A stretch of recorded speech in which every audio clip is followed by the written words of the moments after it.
I'm Dane Rose, and for those of you joining me on this year of peak growth and exploration, thank you. These videos were designed to be watched in sequence. This is week 22. Explore yourself in extremes, and this is one of my favorite topics in terms of growth. I haven't covered them all here, but I'll go over a couple.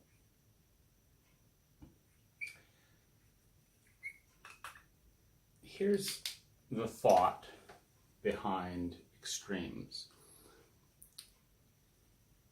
When you have a complete uninterrupted flow of electricity, for example, you have unconscious efficiency. If you want to bring light into the situation, you interrupt the flow. You run it through a filament that interrupts it in a way that brings light. The friction of an uninterrupted flow, the interrupted flow, is what brings consciousness. Sweet and bitter, sweet and sour, hot and cold. It's in the mid-range of these continuums that we become conscious, and it is in the extremes that we get to know parts of ourselves that do not and will not exist for us consciously unless we take ourselves into an extreme. So I'm going to share a couple of extremes that I invite you to explore, and I may interject a few anecdotes about some of the ways these different ranges have affected me personally.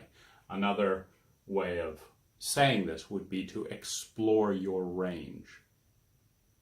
Get to know yourself in each of these extremes, from which point you can find the comfortable mid-ground. And if you are confident and comfortable with who you are and knowing how you function in each of these extremes, it gives you a wider palette from which to paint your life day to day. So one of the things that's relevant for me now is the day and night extreme.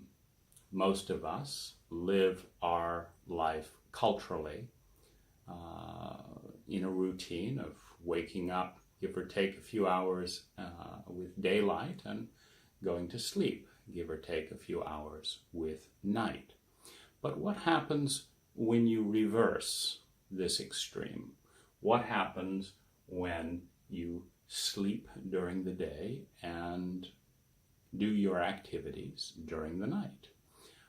That's been an extreme that I've been exploring in the last week or so. And just to give you a sense of the different world that opens up, for example, when I start my day around 4 p.m. and end it at dawn, give or take a few hours, there is no traffic when we visit the beach at night. So we're there in the moonlight, in the starlight, in the silence and solitude. We get to know a beach, often crowded with tourists, etc., when no one is there. We get to know the roads. I'm referring to my girlfriend and dog, Philip. We get to know the roads when there is no traffic. We get to know the places as they're just beginning to close, as they're just beginning to start without customers. And so these are just a few of the things. And the most interesting thing of all is the thoughts that emerge in complete silence, disconnected from the rhythm of the majority.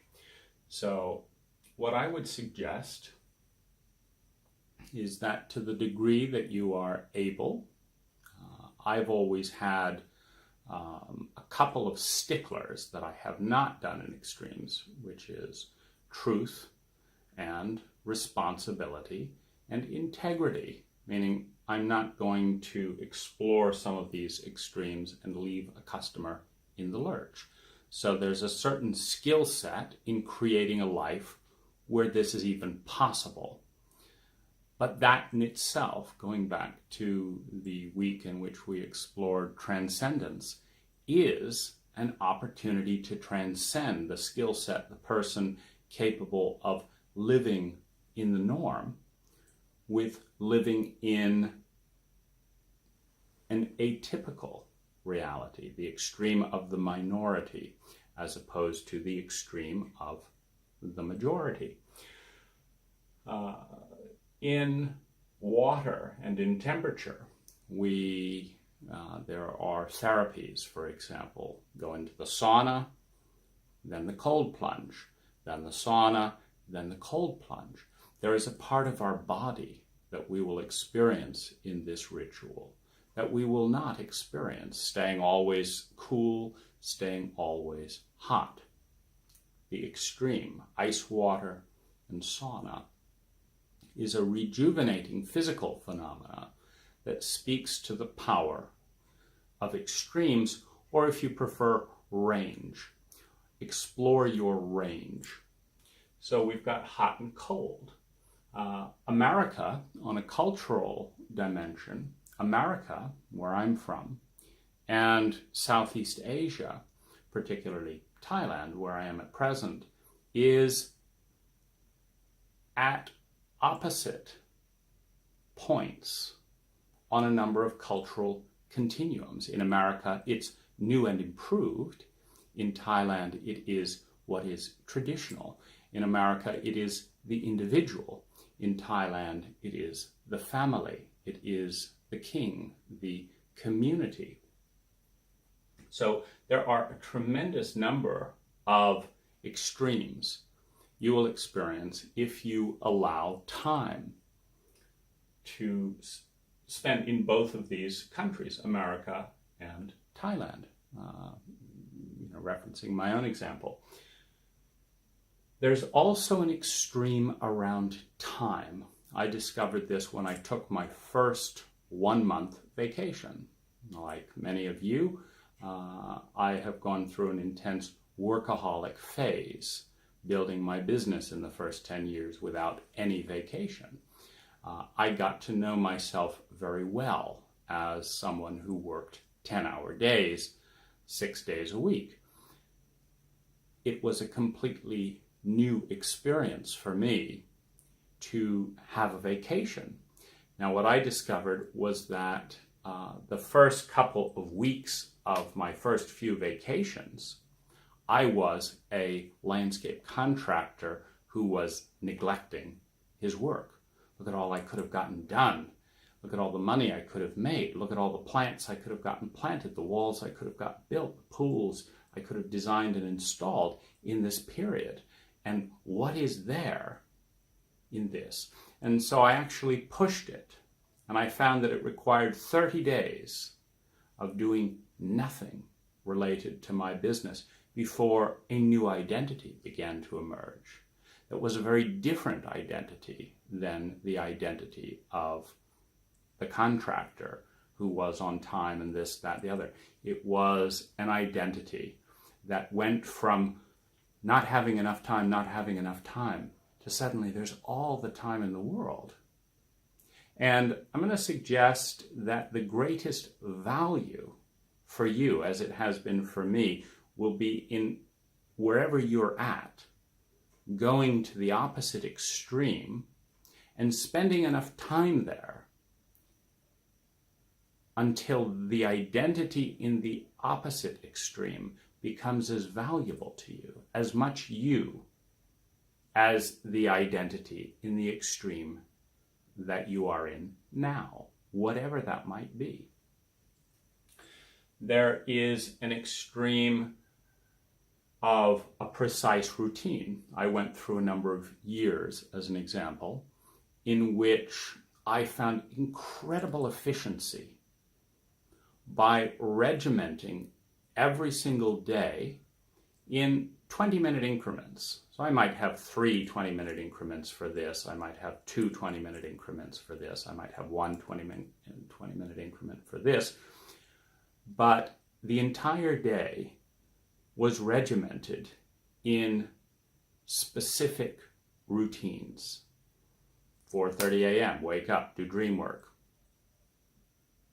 5 a.m., do this meditation. 5:20 a.m., do yoga. 5:40 a.m., prepare breakfast. 6 a.m. on the dot, eat breakfast. After breakfast, do this, do this, do this, do this, do this. And it is incredibly powerful and liberating. Nothing will flow quite so smoothly after you do this for 30 days. Set time for a nap, set time for poetry, set time for achieve goals, set time for the walk, etc., etc.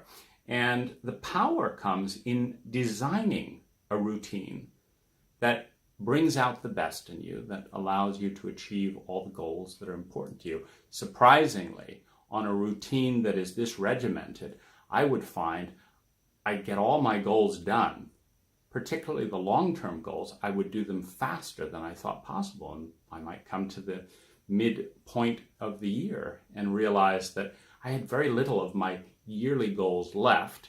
And so I wanted to, I had to create new goals, basically. So we have, on the one hand, precise routine. Now, what's the contrast to that? Absolutely nothing. Nothing is scheduled. You gotta wake up when you want to wake up. Do you want to lay in bed? Do you want to do this? Do you want to do that? There are vacations of, this spontaneity, which initially I would find that I loved. It'd take me about 30 days. Then I would get to know that identity. I could find it quicker. Be exciting to be completely spontaneous for 30 days. It'd be, like really pushing the envelope to go for 2 months without, any work, just shut business down. Everything's spontaneous. And then I would start to lose some sense of who I was. It's like I want some structure, etc. And I learned that doing a couple, like this is my routine at the moment. Everything is open, but for 2 or 3 hours a day, I will do a long-term goal, working on an app, working on these videos, etc. But the rest is spontaneous. Now, this can happen on a macro level, but it can also happen on a very micro level. What do I mean by that?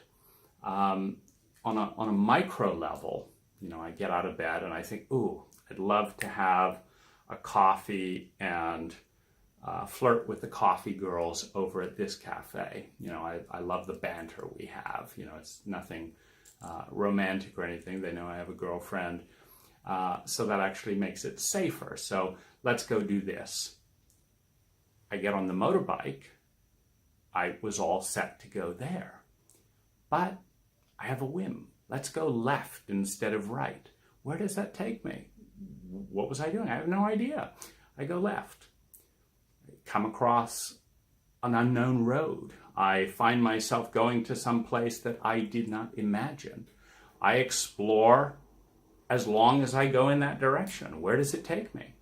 And I keep thinking we love certainty in our humanity, and I thrive on certainty. So this is quite an extreme for me to not only, have no routine, no business, no responsibility, but to actually see. I refer to it as, let's see where the motorbike wants to go. Meaning, I know where I think I want to go, but when I get to the critical junctions, let's see where my body turns the steering wheel. And where does that take me? And what always happens in this is it takes me to a new way of thinking. And that is my story about why it's valuable. Now, I just know that my brain, sometimes it goes into convulsions, like, what are you doing? You were really clear there. We already know what's down this road. Nothing is there. Sometimes I just weave around for an hour.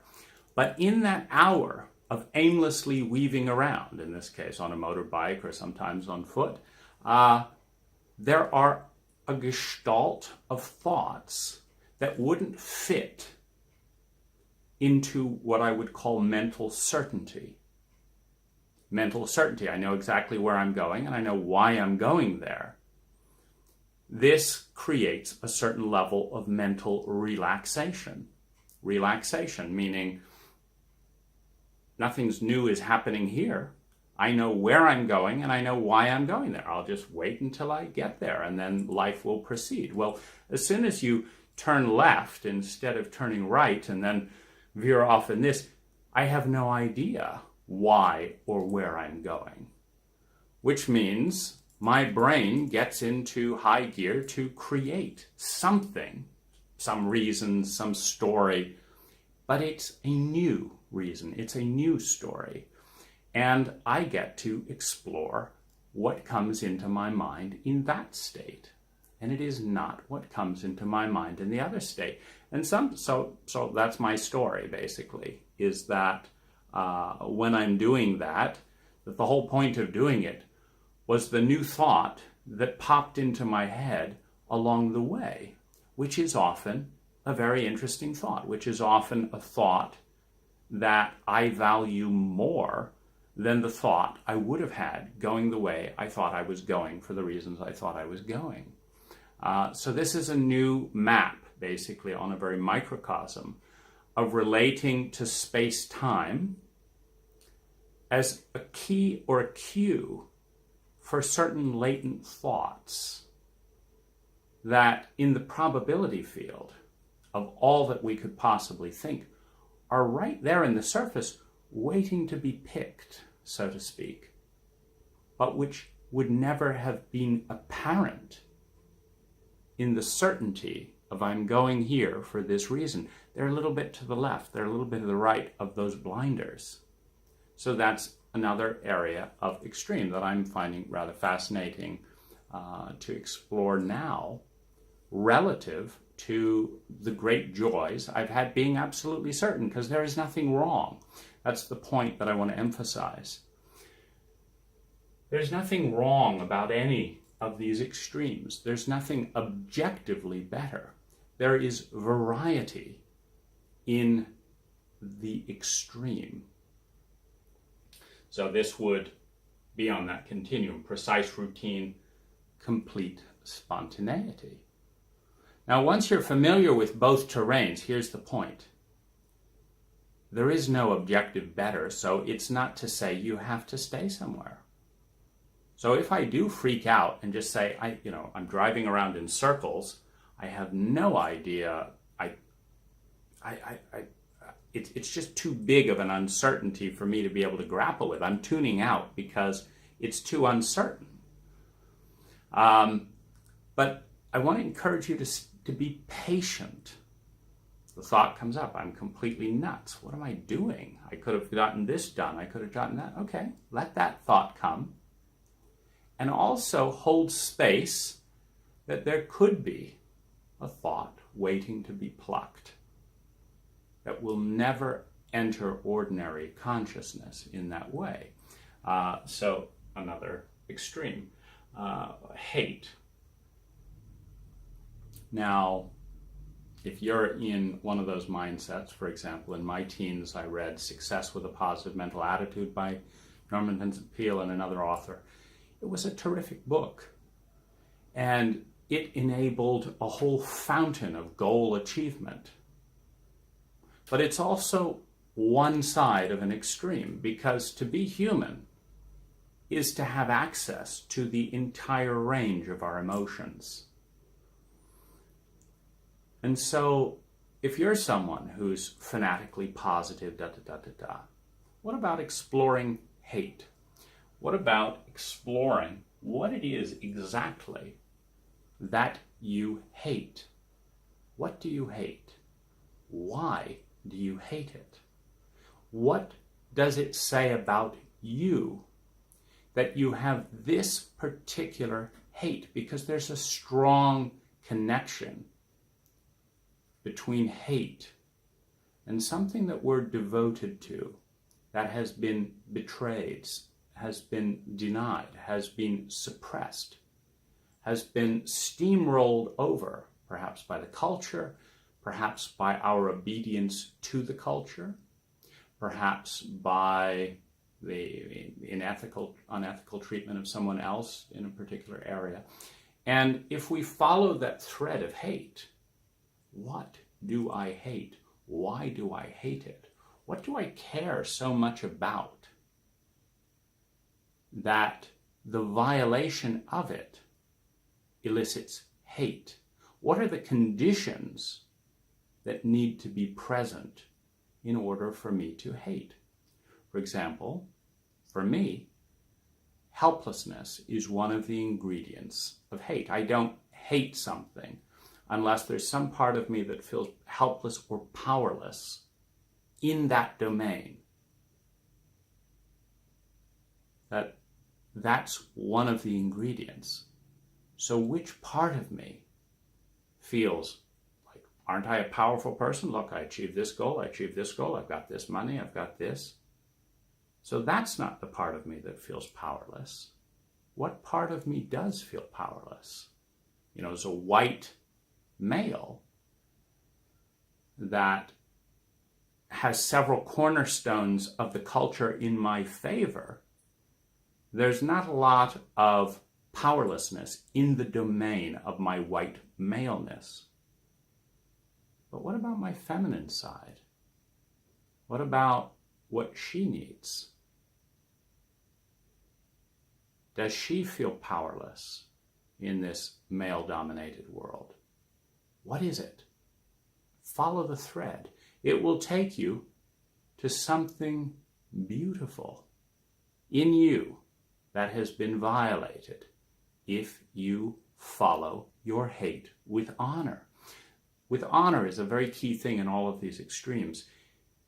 If you go in there with respect for what you will find, respect to look and look again, respect to see.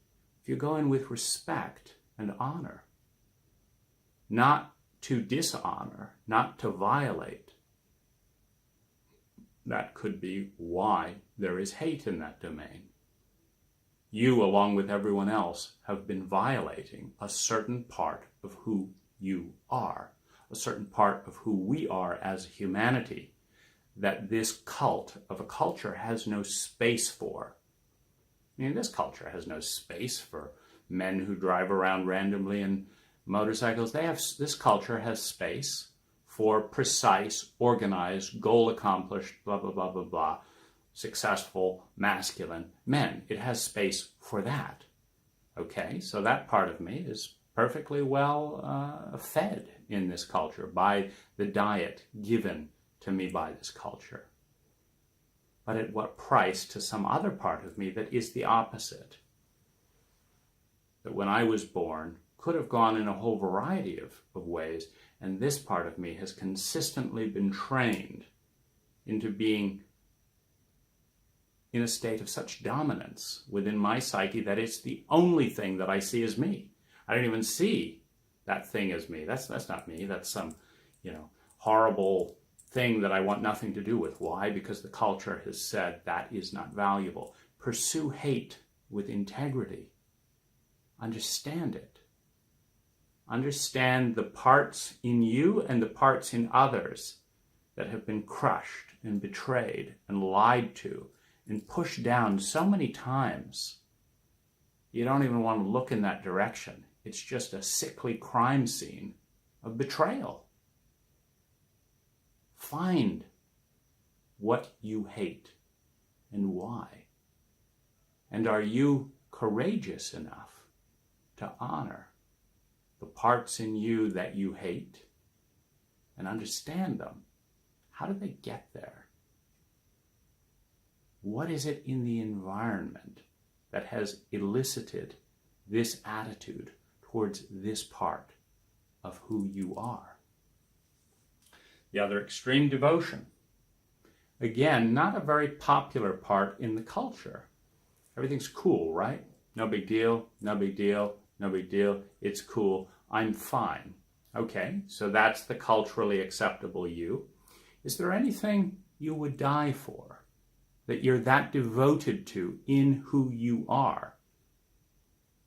That you are not going to let it be sacrificed in the cultural slaughterhouse of culturally sanctioned mediocrity?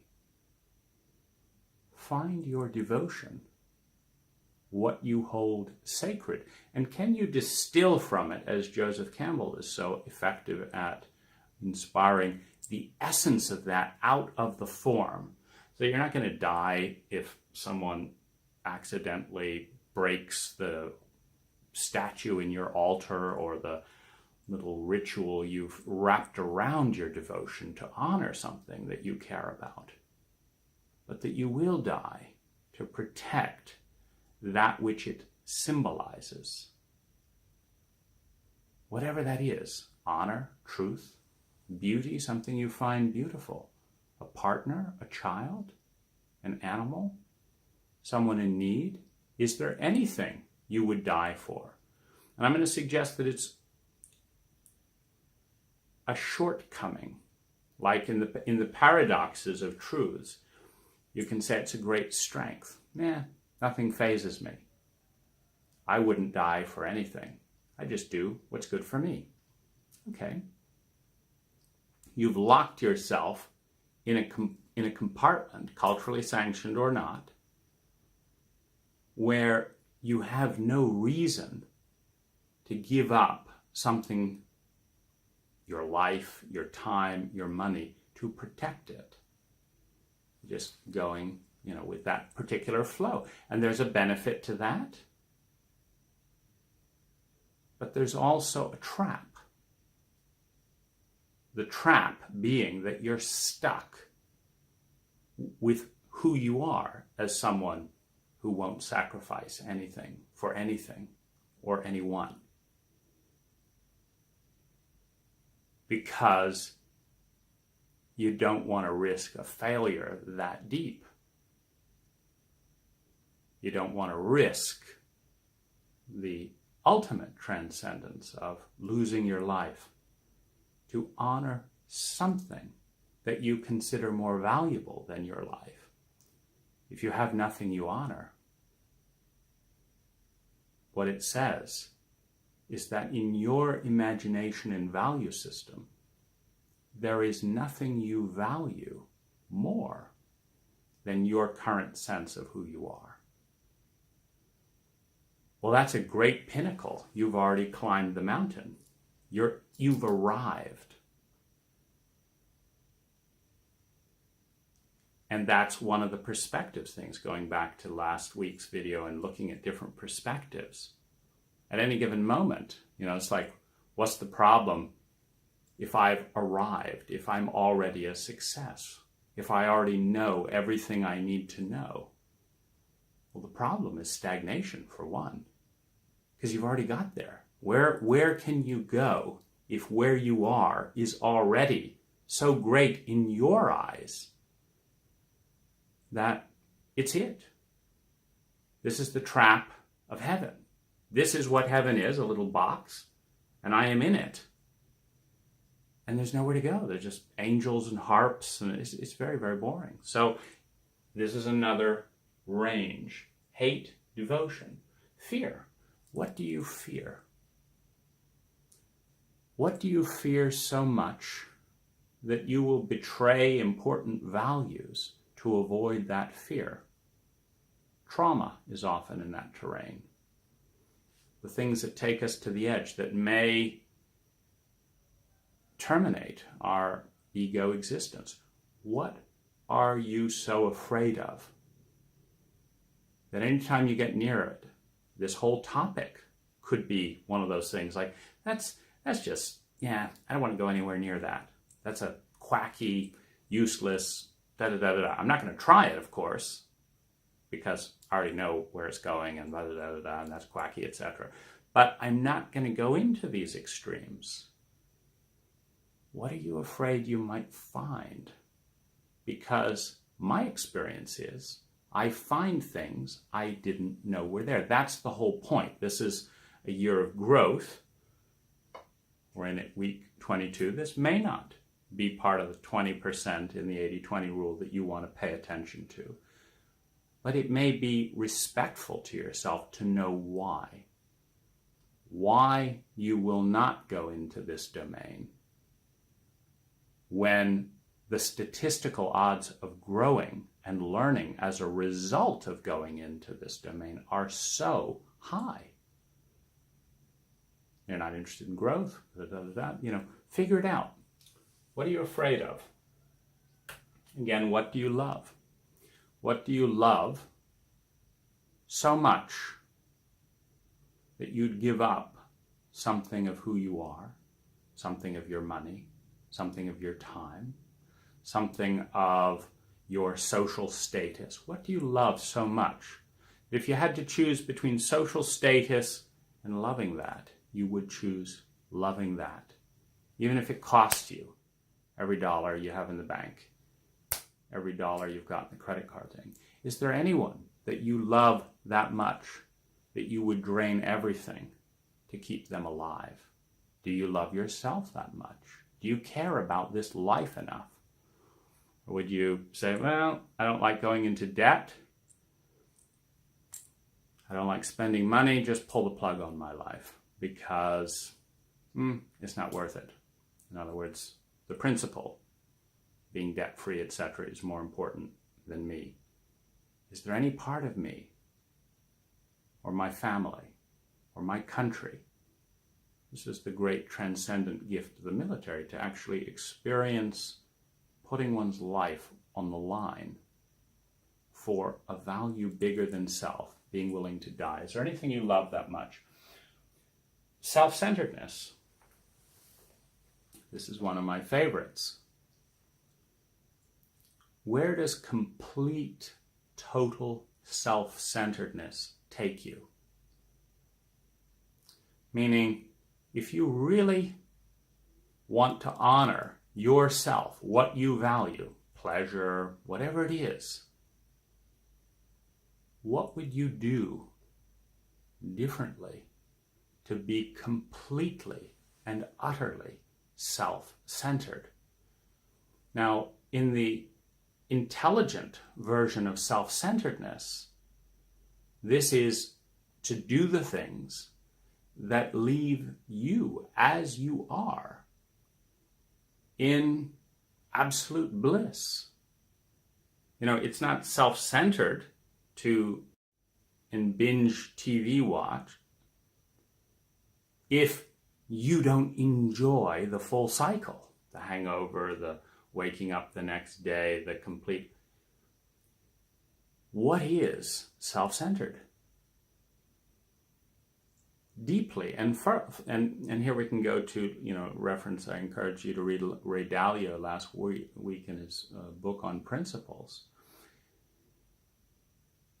Are you a first level self-centered person that it's maximizing today, or is it self-centered to, for example, invest a lot in your retirement so that you have more and more money to do what you want to do? And what is that? What is you?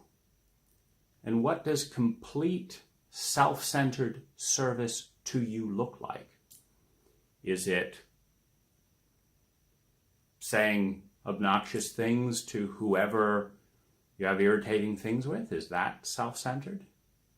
Is it eating junk food? Is that self-centered? Or is that not self-centered? Because then you've got a body filled with junk food and chemicals in which you feel like shit. What is it? What's the balance? What does total self-centeredness looks like? And how can you be more consciously self-centered? Do it for a month. Be self-centered, in which everything you're creating is about the reality you want to live in. And as you pivot to the other part of the extreme, selfless service. What does selfless service look like? Does it mean being miserable? Does it mean doing stuff that need doing, that other people want you to do? Is that being of service? If your boss says, we got to have you sign this contract, we know it's breaking the law, this, that, and the other, but it keeps this company alive. We got to get through this difficult time. Is that selfless service? Is that self-centered? Is it neither? The most selfless thing I can do is to bring this to the attention to the authorities for the good of the larger community. Is that selfless service? Is selfless service to do things you don't want to do? Is it to donate your time? To do what? What is the most selfless thing that you can do? Is it to kill yourself because you're a horrible person? What is selfless service to you? Now, the fun thing for me in exploring these two, self-centeredness and selfless service, is they actually have a lot in common. Meaning, I get paid a ton of money to do stuff that I don't think is all that important. When I do stuff that I think is really important to create the world I want to live in, that's being self-centered. Sometimes it's the same list. Maybe the most selfless thing I can do is to have an exceptional life and be enjoying myself so much that everyone who runs into me, they pick up a bit of that viral enthusiasm. Is there a big gap between what you consider to be completely and utterly self-centered and selfish with a little bit of intelligence? Meaning, if you spend all your money on this and that, and you're still around, now you got the police after you. Is that a kind thing to do to yourself? Is being a criminal more self-centered than not having anyone to worry about and not having to watch your back and being able to talk with strangers and never have, telling a lie, is that self-centered? Because now I've got to remember that lie, or I've got consequences to pay, consequences that lower my well-being, etc. So if you think about it, you may discover that there's a lot of correlation between pure intelligent self-centeredness and pure intelligent selfless service. Fasting. Go on a juice diet. A week or so, just drink juice. Have smoothies, whatever your diet is. Fast.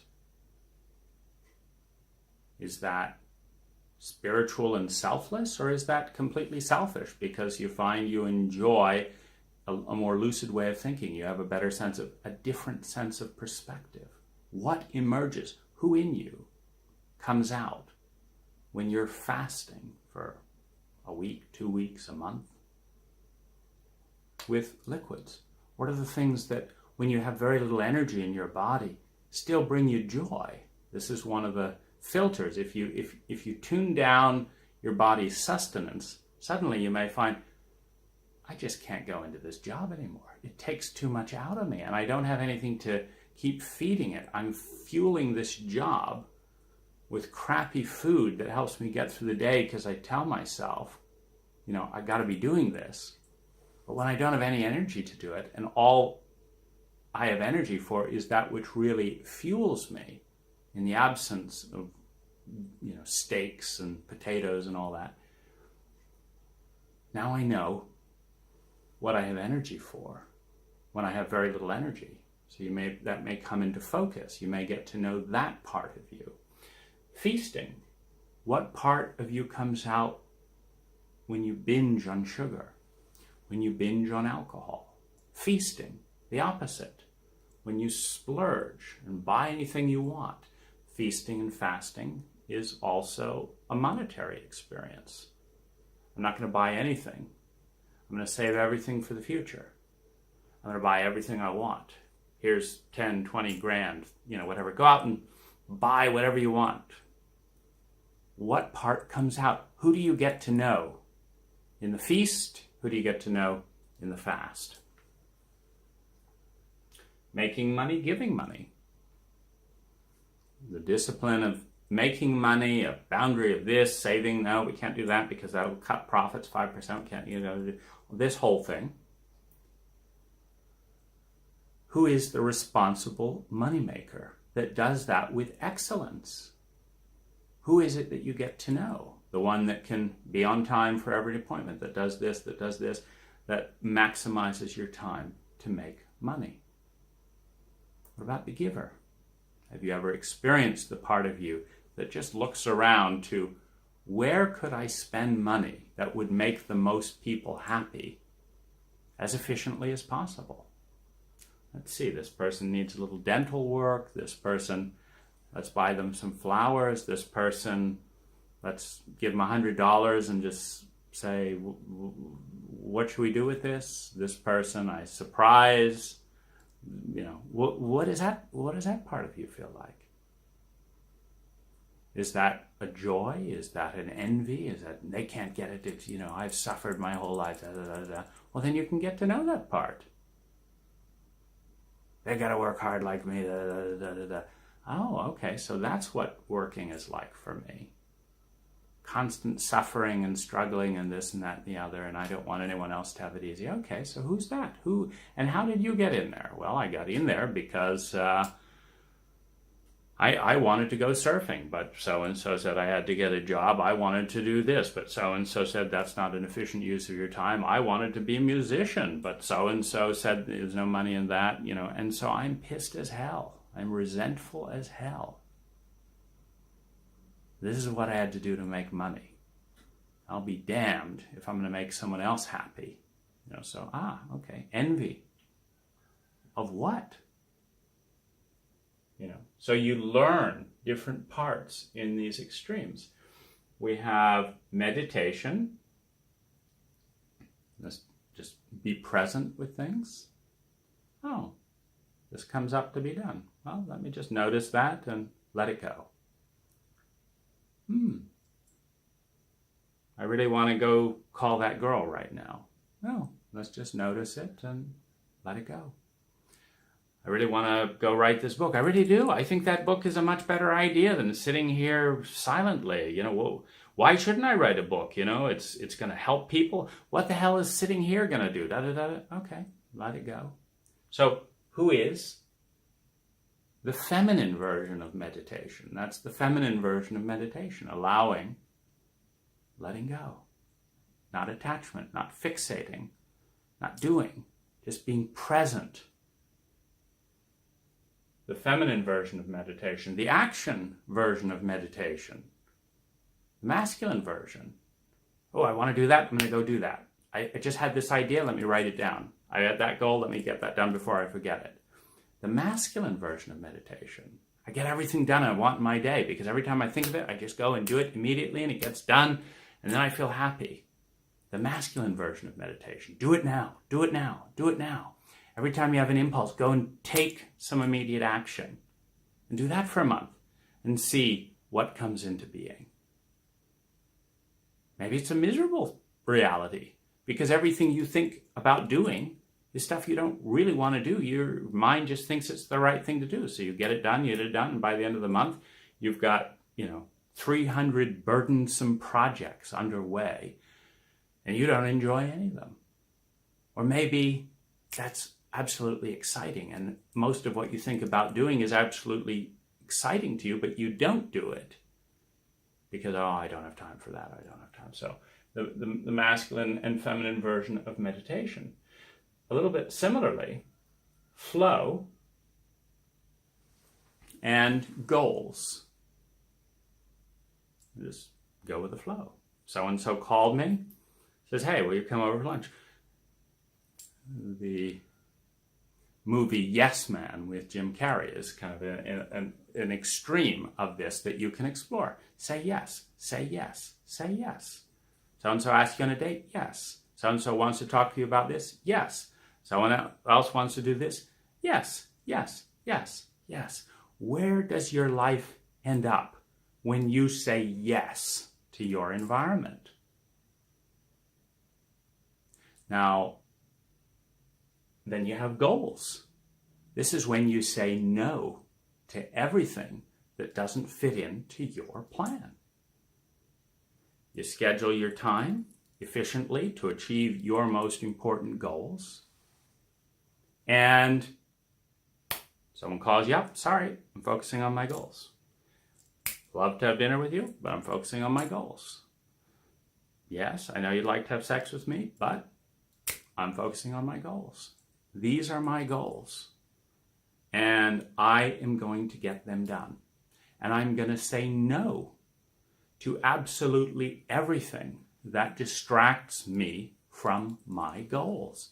And I'm going to see, do I like the me on the other side of that reality more or less than the me that never accomplishes my goals because I'm always saying yes. Warren Buffett famously says that the most important thing that he ever does, and the reason Berkshire Hathaway is so successful, is, every few months, every year, he reads through all the prospectuses of all the businesses and updates, and he says no, and he says no, and he says no, 99.99% of the time. And then every so often, the market conditions are just right that he believes he can buy a $1 billion company for $200 million. And then he's got all the cash from saying no to all those things to say yes in a big way to the one thing that meets his criteria. And so, as he said, it's not investing that makes me money. It's saying no to everything that doesn't meet my criteria that makes money. So there's a pro and con to everything. There's a different you in every extreme. There's a you to being single, and there's a you to be in deep, committed, monogamous relationship with complete devotion. There's a you that is in open polyamorous relationships. And there's a you that is celibate. There's a different you at every point of the extreme. And my experience, you'll have to test this for yourself and let me know what you find. My experience is that there are positives and negatives to each extreme. There's a price for each. There's a price. For example, it's around $30,000 a month is the price that I pay for being in my spontaneous flows and shutting my business down. That's the price. But there's also a reward, the one that I meet inside, doing this instead of doing this. And once you know yourself in all these extremes, it becomes a dance of balancing overall. Health, grace, tends to be at the point of balance. If I'm standing perfectly vertical, it takes very little energy to just tilt my body to stay centered. If I'm leaning off in a 45-degree angle, I have to start putting more and more energy to hold myself in that pose without collapsing to the floor. That takes a lot of energy. We move ourselves back to balance, but what is balance? Well, balance for me as an American is learning about the feminine, meaning that brings me closer to an overall sense of centeredness, even as it seems very extreme to, head off traveling around the world for months at a time, and this, it seems very unbalanced. Like there's no work and this and that and the other. But overall, in the course of decades, it's bringing me to a place of balance that balances out the many years I've spent workaholing, and all that micromanaging and stuff to do the exact opposite.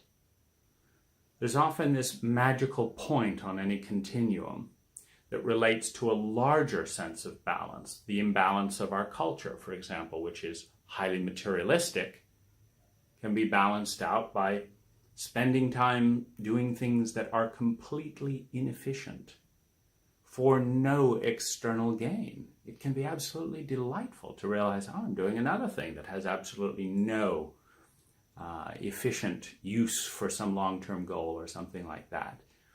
And wow, I had no idea it felt like this. So there's this wonderful sweet spot in the middle. But part of the reason to explore the extremes is, one, to get to know our boundaries, two, get to know ourselves, and three, until you've done the exact opposite thing on a number of continuums, what we call balanced is often not balanced at all. It's really a substitution for what is called normal. And the norms of just about any culture and environment are often unbalanced. So when we explore our own extremes, we can then find our own balance. And then we can see how imbalanced normal is by how far away from normal we are in order to find our center. This in and of itself can be a 1 to 3 year quest, which obviously is a little bit more appropriate if you're not heavily in debt and and have some freedom. But that's also where balances support one another, meaning it is the fixated, workaholic, disciplined, honest, make every appointment me that has made all the money to give space for this completely opposite me responsibly. Because, I'm not a big believer, and that's one of the continuums you don't see on here is, the completely honest self and then the completely dishonest self. That's not a continuum I'm interested in exploring. But all of these have brought me richness.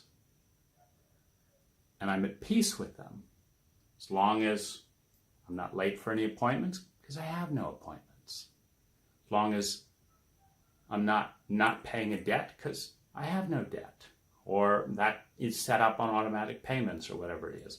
So if you take this path of exploring extremes, something that if you are bipolar, for example, or volatile in temperament, this could be right up your alley to actually consciously honor and find the manic you and the depressed you, the this, etc. But do it consciously to get to know those two poles. And if you do, and if you learn something that's valuable for you, I'd love you to share that with me in the comments section. Thank you for watching.